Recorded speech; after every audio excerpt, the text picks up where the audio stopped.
Good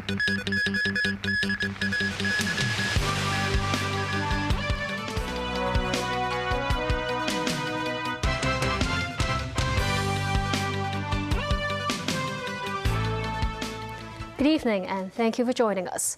A fatal industrial accident in Kai Tak this afternoon has claimed the lives of 2 female workers and left 3 others injured.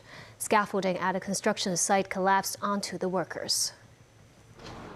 The scaffolding belongs to the construction site of the Panel Harbour residential project in Kai Tak. At around 5 p.m., police received a report that a large piece of scaffolding on Shengfu Lane collapsed with at least 4 women and a man injured. 3 of them, all workers, were trapped beneath the fallen poles and boards. 2 of the 3 victims, aged 54 and 68, were unconscious while being extricated from the scaffolding. They succumbed to their injuries and were certified dead at hospital. The residential project Panel Harbour was co-developed by Poly Property and China Resources Land, offering 582 units. It's expected to receive occupation permits from the Buildings Department in the second quarter this year. The construction site had another industrial accident in the middle of last month. A male worker in his 40s was hit by concrete while at work. In November last year, a fire broke out on scaffolding at the same site. Around 40 workers sought shelter on the rooftop, with more than 100 others being evacuated. No one was injured in that incident.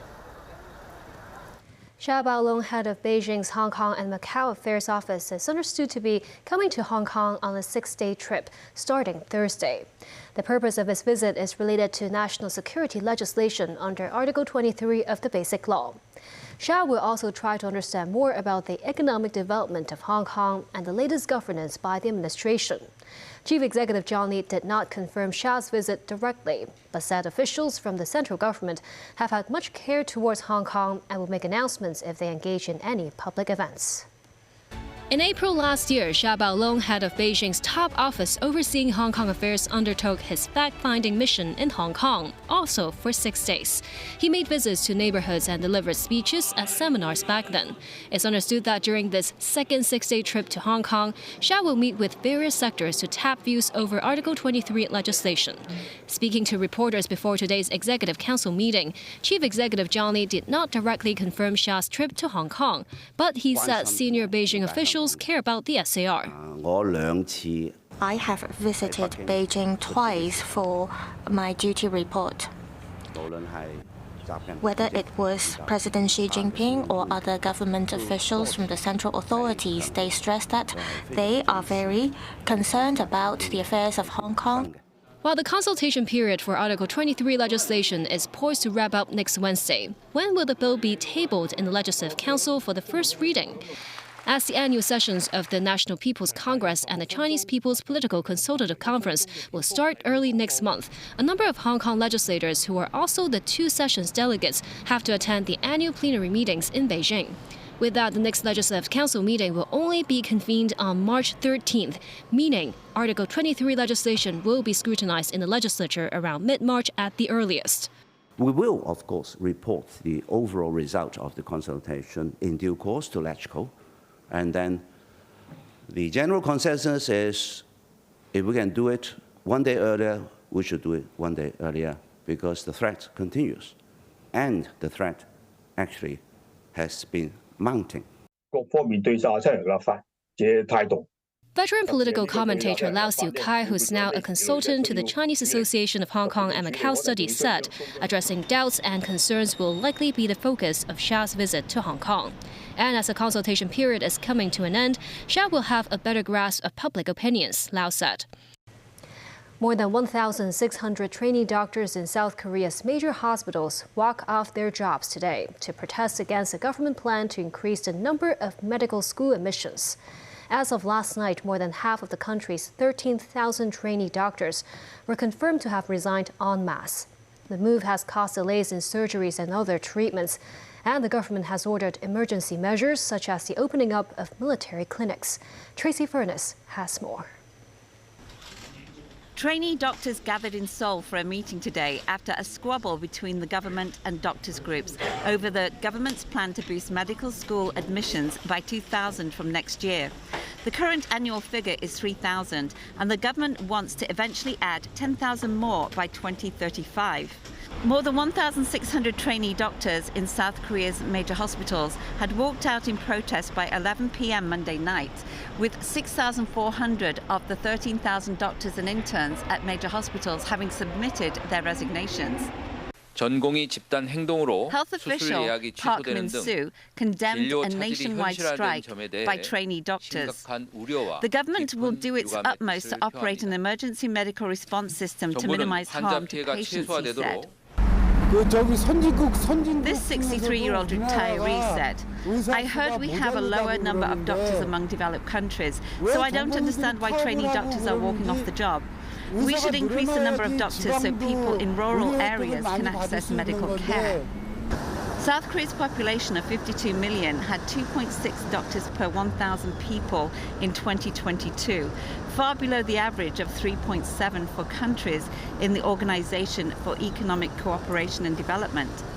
And a Gallup Korea poll last week showed 76% of South Koreans backed a plan for more medical students. But doctors and medical students say there are already enough physicians, and an increase in numbers could lead to unnecessary medical procedures and undermine the finances of the National Health Insurance Plan. Tracy Furness, TVB News.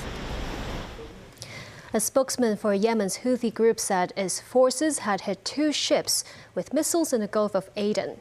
This as European Union foreign ministers meet in Brussels to launch a naval mission to protect cargo ships in the Red Sea. Houthi spokesman Yahya Sarriya said one of their attacks damaged a Belize-flagged ship traveling through a strait connecting the Red Sea and the Gulf of Aden. The Ruby Mar vessel was at risk of sinking, though reports said that all crew members were safe. The U.S. military said it was conducting new airstrikes targeting Houthi rebels in attempts to curtail their ability to strike ships.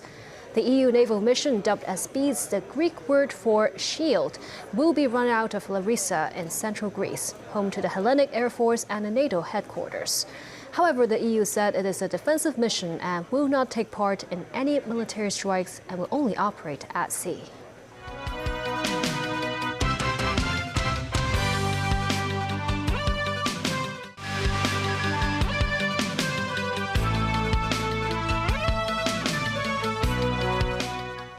Ursula von der Leyen will seek a second term as president of the European Commission.